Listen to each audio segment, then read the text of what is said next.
kind of exciting that we're getting into the real substance of the course. We're getting away from a lot of the foundational things and the abstractions, and now we're talking specifically about how to make sense of where the lines are drawn. Yes, we're going from celery to steak real quick. And not much sizzle on this one, though. Libel is kind of interesting, though. I was pretty impressed in class because it seemed to me that people had a pretty dang good grasp of the key things that determine where lines are drawn in regard to libel. I agree. And this semester we're going to be doing it a little bit differently. Rather than having a bunch of little terms that we learn, we are going to show you what the blueprint of this house is going to be, and then we are going to build that house together afterwards. So you are going to know the vastness of what you need to know, and then you can put it to work. Yeah, and this is where you've had a real influence on me thinking about how I've taught this for a long time. I've always kind of said, okay, here's the different material we have to work with, and now let's learn about each of these different things, and then we put them together in the end, and now we have a complete picture of libel. And one thing that you've suggested, Taylor, is that we start by looking at what it is that we're talking about at the end, and then as we talk about things, they'll have more context. And so, this is kind of the old model, just brick and mortar, and I would get it come in, and I'd talk about this element of consideration, and this one, and this one. Now let's put them all together.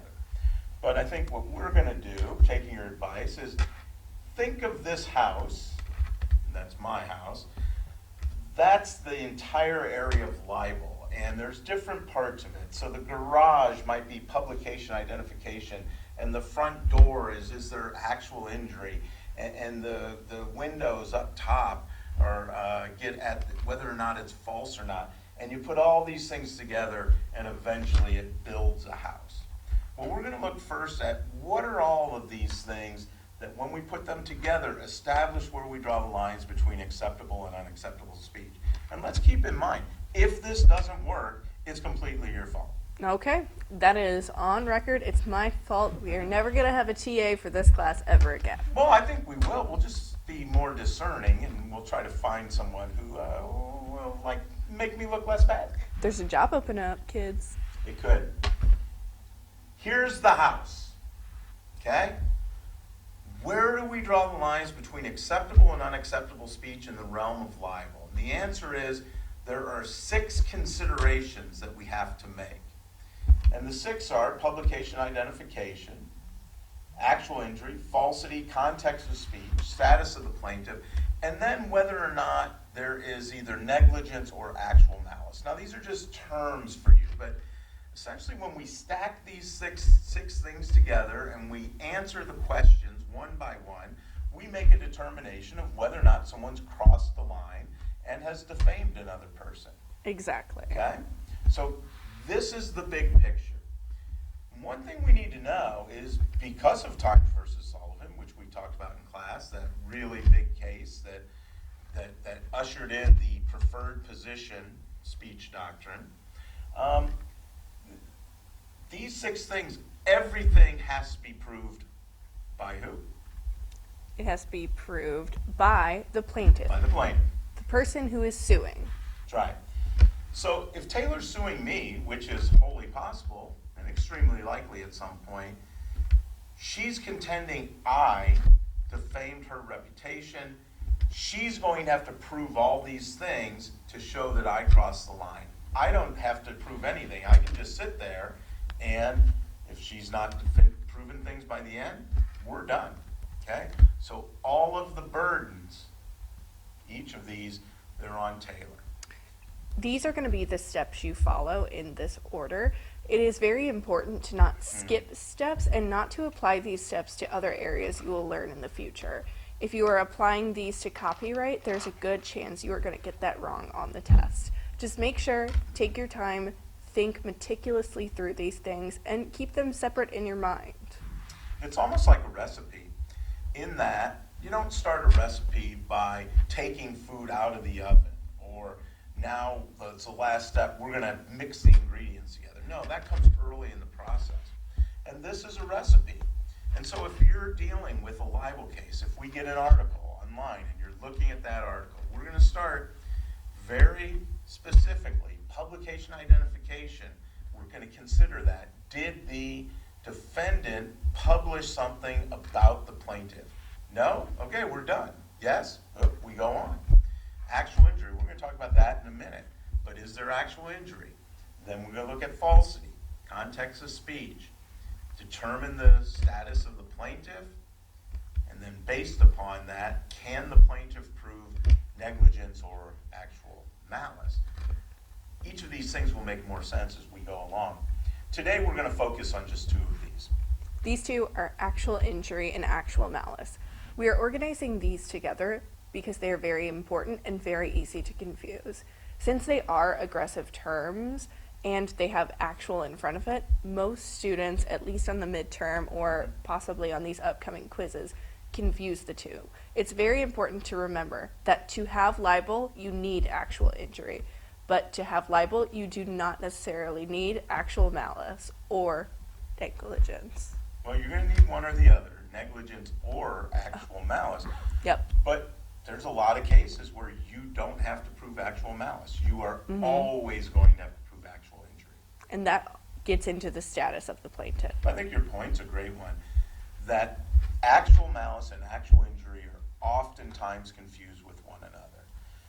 That word actual is confusing, and then the fact that you say that malicious and injury both kind of have that power imposition implication to them. And then we're going to see that each of them have two ways legally to prove them. And so I think that even contributes to the confusion we see. But it's really important to be able to separate these two.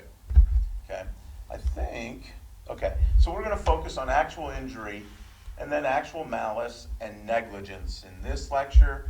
The next lecture will focus on the other four elements. Today, we're just going to worry about these two. Now, actual injury, as Taylor said correctly, actual injury has to be proven for a plaintiff to win a libel case. There has to be actual injury.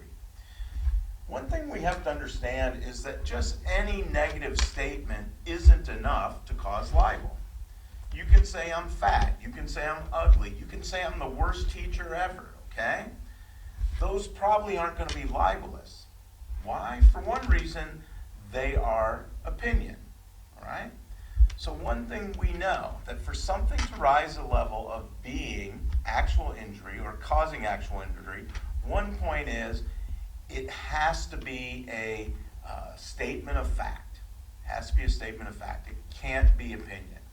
So if you state, and we know this is not true, if you state Larry takes bribes for grades, Larry can't speak complete sentences. If you write Larry takes bribes for grades, now you have made a statement of fact. Their instincts were really good in this in class. When we talk about libel too, it's got to be a false statement of fact.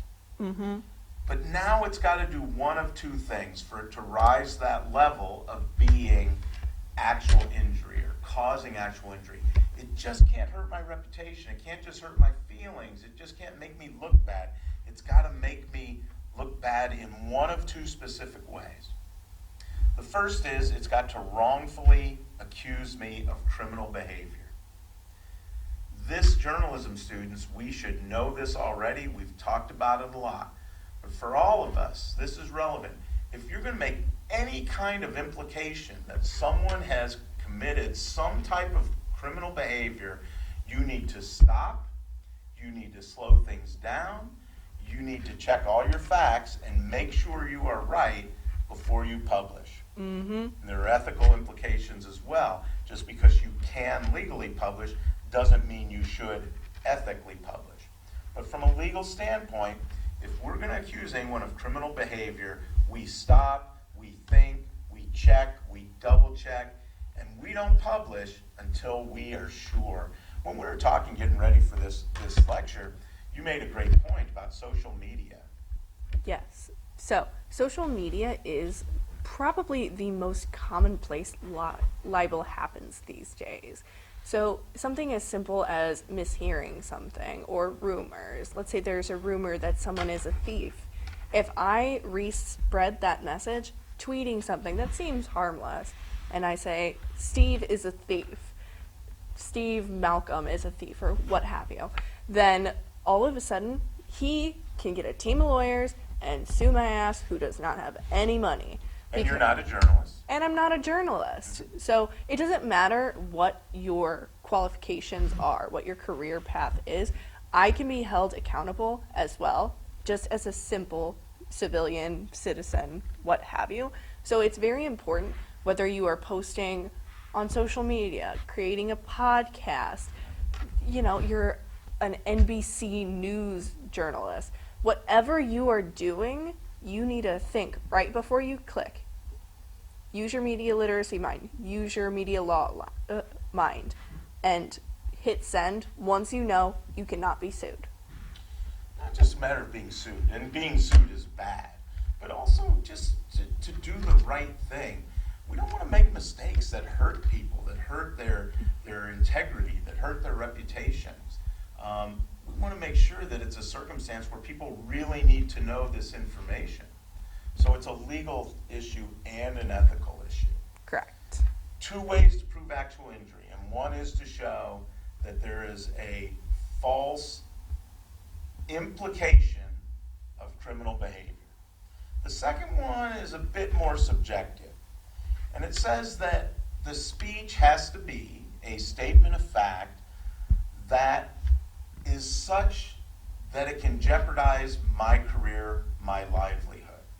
So, you know, if you say that I cheated in terms of the weight of the melon that I submitted at the county fair, probably not going to lose my job over that one. But again, if you accuse me of taking bribes from students for grades, that one can very well cost me my job. If it runs in a newspaper and the next employer Googles it, I'm probably not getting that next job. If the statement of fact is false and has that potential to jeopardize my career, then we're getting into the realm potentially of actual injury. Mm-hmm. Here's one of my favorite cases for a couple. Where'd it go? There it is. Here's one of my favorite cases. On the left, we've got Larry Flint, publisher of Hustler magazine, another very highly acclaimed, respected Larry. Most of us are. So Larry Flint, the slut monger on the left, and the pastor Jerry Falwell on the right. Jerry Falwell eventually sues Larry Flint because Larry Flint runs an ad in his magazine Hustler, and this was a parody ad that he did. And he's saying, it's parodying Jerry Falwell, talking about Jerry Falwell's first time. Playboy had this ad campaign at the time for Campari liquor, in which celebrities would give an interview and they would talk about their first time. And the innuendo was that it was their first time having sex, but then you find out later it was about the excitement of the first time drinking Campari. Okay? Or Diet Coke, official sponsor of Media Law. Or Sierra Mist. For those of you who prefer a lemony, limey taste. Now, Falwell and Flint did not get along as well as Taylor and Larry, okay? So Larry Flint creates this parody ad of Jerry Falwell, and I'll just summarize here pretty quickly.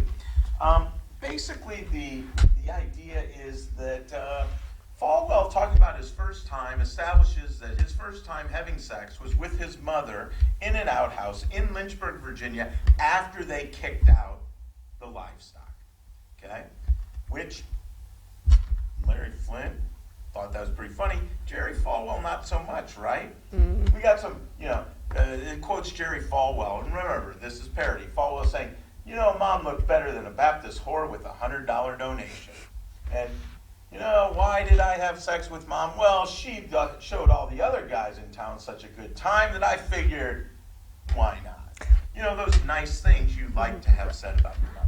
It is important, though, to make the distinction that it was never said that he had sex with his mother. It was only implied. So there was no official statement there. Well, but remember, implication matters. And in the state of Virginia, it is illegal to have incest in the state of Virginia. So criminal. There is an implication of criminal activity by Jerry Falwell and his mother here. So in that regard, this speech does rise the level of causing actual injury. Now, in terms of that second standard, jeopardizing Falwell's career. Now, this is something that you reminded me of before we started this too, and it's really important. You don't have to prove both. You just have to be able to prove one of the reasons to show actual injury. So hypothetically, let's say that, like, say, Kentucky, incest isn't illegal to all you Kentuckians. Let's say that it's not an illegal act. The question is then, does having incest with his mother in an outhouse in Lynchburg, Virginia, jeopardize the pastor Jerry Falwell's career? What are you thinking? I would freaking hope it would. Yeah, you would hope it would. You would hope it would. So either way, it's reaching that level of causing actual injury. Got to do it in one of two ways. Implication of criminal behavior or a false statement of fact that has the significant potential to cost someone their career. Exactly. Now, actual malice is something completely different. Very different. Kind of think of libel as a flow chart. So we can't get to actual malice and negligence until we have seen actual injury. So if you don't have actual injury, then no, you cannot sue on libel. If you do, then you go to falsity, and then you go to your other steps. And anyway, eventually we get here. So proof of negligence and actual malice. We're going to start with negligence. When we talk about negligence and actual malice, we're talking about what's known as the level of burden or the level of proof that's required. How high does the plaintiff have to jump to win a case?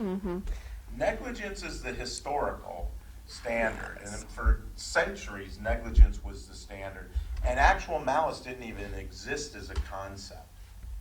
And negligence still is relevant today for a vast majority of us in a libel case. What is negligence?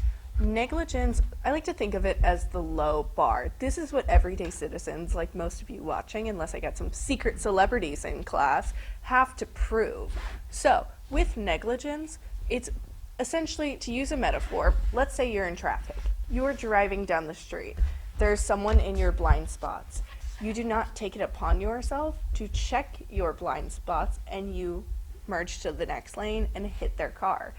That is negligence because you didn't do your duties and you didn't do everything you were supposed to do in order to drive effectively.